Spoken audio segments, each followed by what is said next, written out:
Bismillahirrahmanirrahim. Alhamdulillahirabbil alamin. Arrahmanirrahim. Maliki yaumiddin. Alhamdulillah, hari ini ditindak lagi sidangnya. Kita selalu dalam kondisi apapun, alhamdulillah ala kulli hal. Oleh karena itu kesempatan untuk saya sudah mengatakan maka di depan hakim suruh baca surat 17 ayat 36, jangan ikuti sesuatu yang tidak tahu. Tadi jujur hakim ketua mengatakan belum seluruhnya dibaca, artinya belum tahu semua yang kita maksud. Untuk itu Quran sudah perintah harus mengerti dulu. Kalau tidak mengerti, nanti pendengaran, penglihatan dan hatinya dimintai tanggung jawab oleh Allah Subhanahu wa taala. Itulah intelektualitas dari Islam, sangat kuat, sangat dahsyat, sangat melampaui cara berpikir. Siapapun ahli filsafat manapun tidak mampu menandingi Al-Quran. Nah, dalam kesempatan sekarang ini poin pentingnya adalah bahwa mereka menyampaikan bukti-bukti dalam konteks eksepsi ini. Saya bertanya serius, bukti apa yang mau dia bantah, misalnya tentang mobil SMK? Mana mobilnya? Mau bukti apa yang dia sampaikan? Mana buyback Indosat? Mana bukti bayar buyback Indosatnya? Sampai hari ini tidak ada. Padahal dulu dijual oleh Megawati cuma 5 triliun. Sekarang keuntungan dari Indosat sudah sangat lebih dari 100 triliun.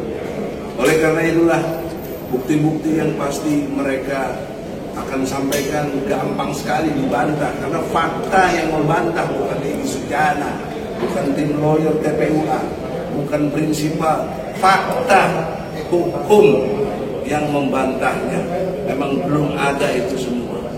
Juga TEA tentang tenaga kerja asing dilarang masuk, tahunya dari Cina masuk terus dan melampaui batas kemanusiaan yang ada, karena hal-hal yang berkait dengan kehidupan sangat dilanggarnya. Nah, untuk itu sebelum saya closing statement seperti biasa dari singkat-singkat saja. Pertama prinsipal dulu ya, supaya mengerti. Saudara Arif singkat jelas, kemudian baik sampaikan. Assalamualaikum warahmatullahi wabarakatuh. Saya Arif Ihsan, salah satu prinsipal yang tadinya relawan Jokowi, tapi sekarang kenapa saya menggugat? Mungkin banyak pertanyaannya itu. Seperti kita tahu, janji-janji yang telah dibuat selama ini tidak ada yang benar. Ada 66 janji, dan ini hari yang membuktikan kami prinsipal sangat kecewa sekali. Sangat kecewa sekali karena sepertinya hakim yang jujur, yang benar akan diamputasi. Contohnya hakim kita diganti, satu paket diganti ya. Dan hari ini hakimnya sudah lengkap, katanya ada cuti. Padahal minggu lalu akan janji akan dibacakan dan akan dipelajari semua kasus-kasus ini. Jadi saya sendiri sangat kecewa. Jauh-jauh dari Makassar, TPU untuk hadir sidang, tapi apa yang kami dapatkan nol sama sekali. Itu aja dari saya. Sebagai rasa kecewa saya di hari ini, saya sangat kecewa. Jauh-jauh dari Makassar, sangat kecewa sekali. Jadi benar, kejujuran dan kebenaran serta keadilan di sini akan diamputasi. Sekian dari saya. Assalamualaikum warahmatullahi wabarakatuh. Assalamualaikum warahmatullahi wabarakatuh. Saya dari Wahidin, salah satu prinsipal mewakili kaum buruh Indonesia, bahwa terkait masalah kelanjutan sidang TPUA melawan Presiden Republik Indonesia Saudara Joko Widodo, ini tadi yang disampaikan tadi oleh rekan saya sesama prinsipal di dalam ruangan, itu salah satu hakimnya cuti. Nah, dan kemudian yang kedua hakimnya dengan jujur mengatakan bahwa belum membaca semua gugatan-gugatan dan perkembangan-perkembangan persidangan kami sebelumnya. Jadi kami menganggap hakim belum mampu, belum sempurna untuk dapat melanjutkan persidangan. Nah, dalam hal ini tentunya kami selaku prinsipal yang disampaikan dari rekan saya, Saudara Arif, memang kami keberatan karena sebelumnya itu sudah berjalan sesuai dengan koridor hukum yang berlaku, dan kami pun menganggap bahwa hakim sebelumnya itu telah melaksanakan persidangan secara jujur, benar dan adil. Nah, namun di tengah jalan diadakan pergantian, maka kami prinsipal juga punya hal yang sama.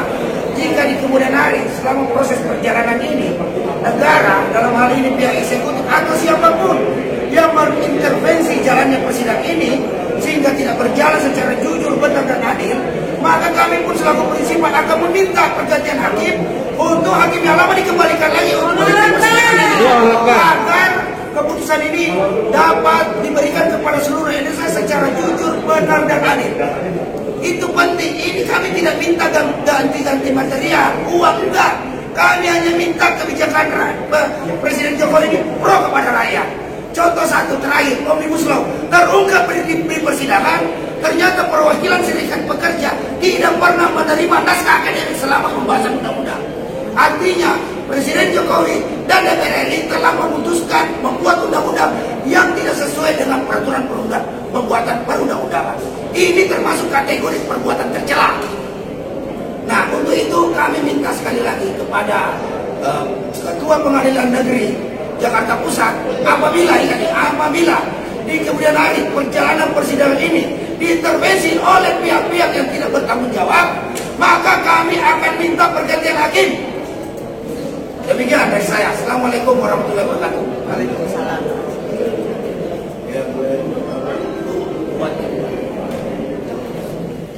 Assalamualaikum warahmatullahi wabarakatuh.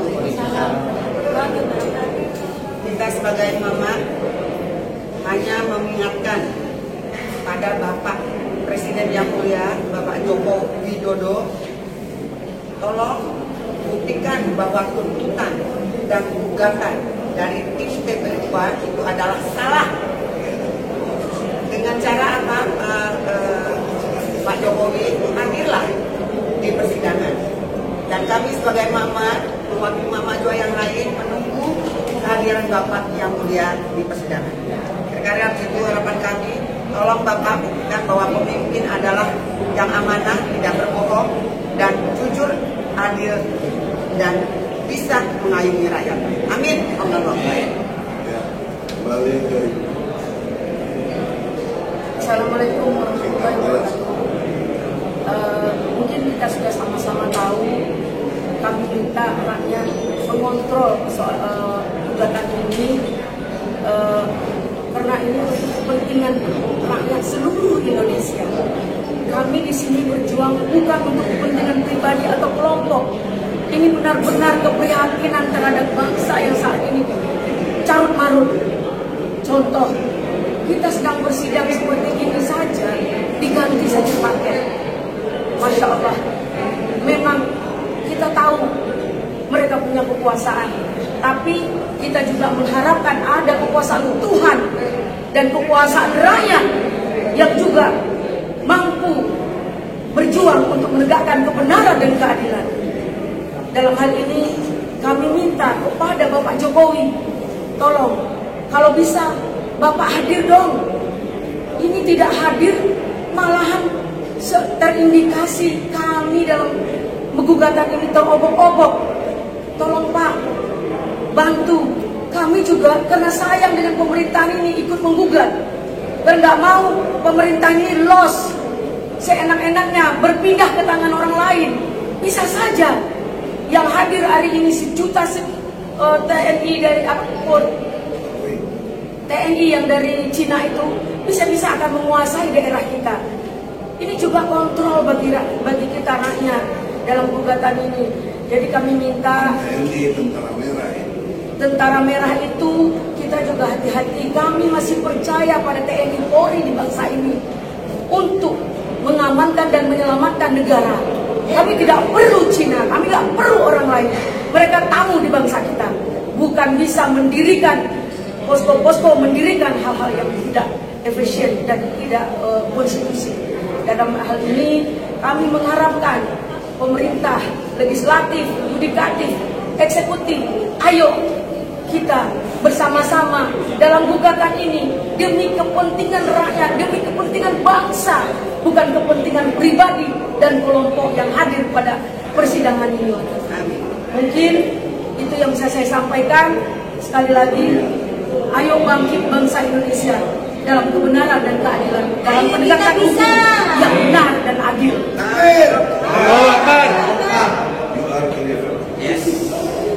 Bismillahirrahmanirrahim. Assalamualaikum warahmatullahi wabarakatuh. Saudara-saudaraku sekalian, seandainya satu majelis hakim ditambah panitera pada minggu yang lalu tidak diganti, maka saya tidak ingin mengatakan hal ini, gitu ya. Akan tetapi Institute for Criminal Justice Reform itu mengeluarkan artikel pada Mei 2015 bahwa masih banyak terdapat peradilan sesat, ya, yang akhirnya menimbulkan kesulitan bagi hakim sendiri. Apa itu peradilan sesat? Peradilan sesat adalah miscarriage of justice, ya. Dalam bahasa Belanda itu rechtvaardiging, yang artinya kesesatan hakim. Kami tidak ingin menuduh, ya. Kami tidak ingin memberikan cap yang tidak benar. Akan tetapi indikasi atau simptom itu ada. Boleh dong curiga, yang penting jangan menuduh, kan begitu. Kita sudah mendapatkan majelis yang baik, yang mengakomodir semua yang kita butuhkan. Akan tetapi tiba-tiba diganti. Ini sama seperti saya melihat kehidupan di bangsa Indonesia ini. Ada orang yang menunjukkan baliho, itu langsung dinaikkan jabatannya, tapi TNI yang sama yang membela rakyat justru dicopot, ya. Jadi hal-hal begini kita alami setiap hari dan itu adalah fakta. Kami tidak menuduh, kami hanya memberikan kode, sinyal kepada penegak hukum bahwa penggantian ini agak aneh. Saya 13 tahun beracara, Bang Edi puluhan tahun yang beracara belum pernah mengalami penggantian sampai seluruh majelis hakim. Even termasuk PP-nya, even ya itu katakanlah sebagai mutasi ke daerah mana dan sebagainya, ini sekaligus langsung, ya. Bagaimana dia akan mengerti kasus tersebut jika tidak mempelajari secara benar? Oleh karena itu tidak ada pilihan lain, pelajari secara benar, pahami situasi kebatinan, ya, dengan pokok-pokoknya itu jangan sampai salah. Saya agak panjang sedikit, mohon maaf, tambahan satu lagi Bang Egy. Kita tidak memperdulikan apa yang dikatakan oleh Pak Amin Rais, meskipun benar, ya, bahwa Indonesia saat ini bukan lagi Indonesia, tapi Republik Mafia Raya, ya. Karena apa? Ada mafia daging, mafia tepung, mafia gula, mafia garam dan sebagainya. Atau kita tidak perlu lagi agak senang hati karena Bloomberg yang biasanya memuji-muji Jokowi hari ini mengatakan bahwa Jokowi salah satu pemimpin yang tidak baik di muka bumi ini dikarenakan kepemimpinannya. Tadinya selalu memuji loh sebagai pemimpin terkuat di Asia. Atau kita juga tidak perlu memperdulikan apa yang dikatakan oleh Profesor Kisore Mahbubani yang memuji-muji Jokowi sebagai the genius of Jokowi, ya. Karena apa, ya, ternyata setelah diselidiki beliau ini rupanya adalah advisor bagi Golkar, ya, seperti itu. Nah, jadi itu apa yang dikatakan itu tidak ada yang gratis, ya. No free lunch, ya, semua itu ada harganya. Terserah saja. Kalau begitu, apa yang mendasarkan kami menggugat? Gugatan kita cukup satu, bahwa Jokowi telah melakukan perbuatan tercela, di antaranya hukum yang carut marut, ekonomi yang carut marut, serta segala macam kebijakan yang tidak berpihak dan jelas merugikan rakyat, serta adu domba, serta segala macam perpecahan di masyarakat. Cukup itu.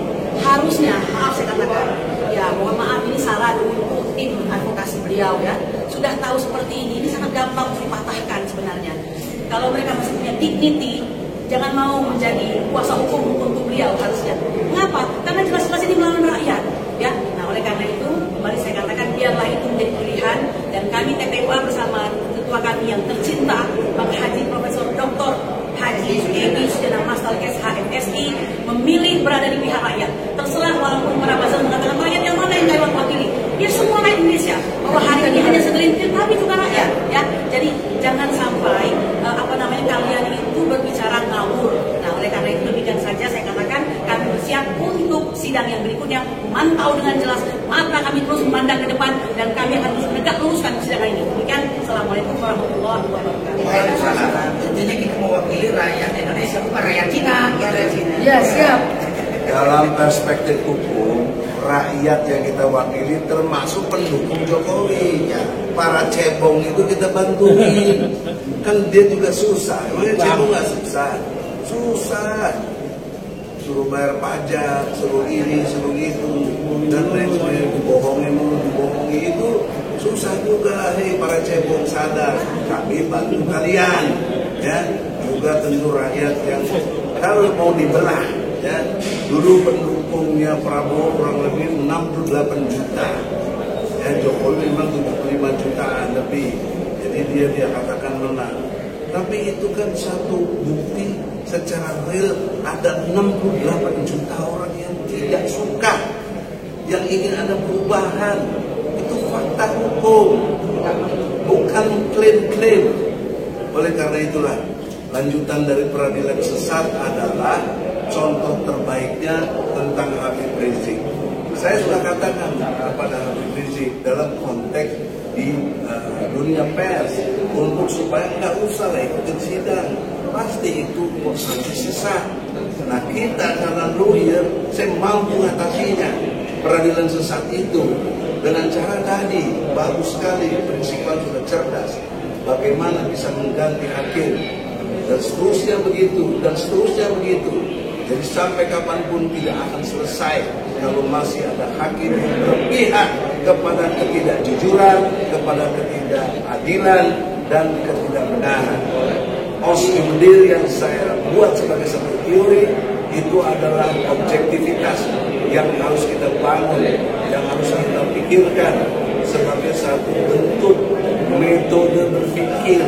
Bukan saya mengajarkan, bukan saya mendikte, tapi semua orang harus objektif, semua orang harus sistematis dan kemudian toleran. Kami akan toleran jika pengadilan ini benar, maka tidak sesat. Kenapa kami tidak toleran? Karena pengadilan ini tidak benar. Itulah yang kami rasakan, seperti yang sudah disampaikan Ibu Kurnia, yang the best dalam konteks pemikirannya. Oleh karena itulah saudara-saudara, yang kita lakukan sekarang adalah satu penghancuran kepada kezaliman berpikir. Mulai dari situ, karena problem bangsa Indonesia adalah problem kemunafikan, problem yang mendasar